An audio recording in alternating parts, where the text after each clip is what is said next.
হারুন ভাই, এইটা আপনার চেয়ে সর্বপ্রথম বেশি আর কি। আমি শুধু বলতে চাইছিলাম, যদি আপনারা রাজনৈতিক ঐক্যমত্য কমিশন বিএনপি নির্বাচনের বিএনপি কে আলাদা এবং সবচেয়ে বড় দল হিসেবে বিবেচনা করে, এইটার খারাপ দিক প্রশাসনে এইটার মাধ্যমে একটা মেসেজ যায় ভাই, বন্ধুরা তখন একটা মেসেজ নেয় যে এখন তো ক্ষমতায় বিএনপি আসতেছে, আমি বিএনপি কে, আমি হারুন ভাইয়ের ভোট বা হারুন ভাই যে ভোটের আগে খালেদ ভাই, ওই টাকা বিল না ওইটার না ব্যবস্থাটা খালেদ এই ভাই, এটা শুধু মেসেজটা তো প্রশাসনের দেওয়া হচ্ছে আলী রিয়াজ, সেই ভাই, জন্য উনি সবগুলি দল না, বিএনপি কে এটা ওনার বড় এটা ভাই এটা মনে এটা হচ্ছে। এটা শুধু আপনার,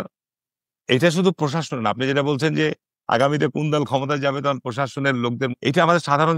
জনগণের মধ্যে, ভোটারদের মধ্যে খালেদ ফ্লোটিং ভাই, যে ভোট থাকে, সেটাও কিন্তু আপনার একটা আমার মনে আপনার আমার মনে হয় তৈরি হারুন ভাই, আমার মনে হয় হারুন ভাই আপনার কাছে আবহাওয়া আসবো, তৈরি হয়। আমার মনে হয় হারুন ভাই আপনার কাছে আমি আদিবের কাছে, আমি যদি এখন আসলে ন্যায় বিচারের কথা বলি, যেটা আমি আমার শিক্ষক প্রফেসর আলী রিয়াজের দেখে আমার কাছে মনে হয়েছে যে উনার কমিশন কিছুটা হইলেও বিএনপি কে বাড়তি বড় ভাই সুলভ, কিন্তু উনি যদি আসলে ন্যায় বিচারক নিবন্ধনহীন এনসিপি মানলাম আছে, ওই দলগুলিও যেরকম ভাবে ট্রিট হও, আপনারা বিএনপির পাশে গিয়ে বসছে, পাশে গিয়ে বসছে, সবাই এসে আপনাদেরকে অপেক্ষা করছে। আমরা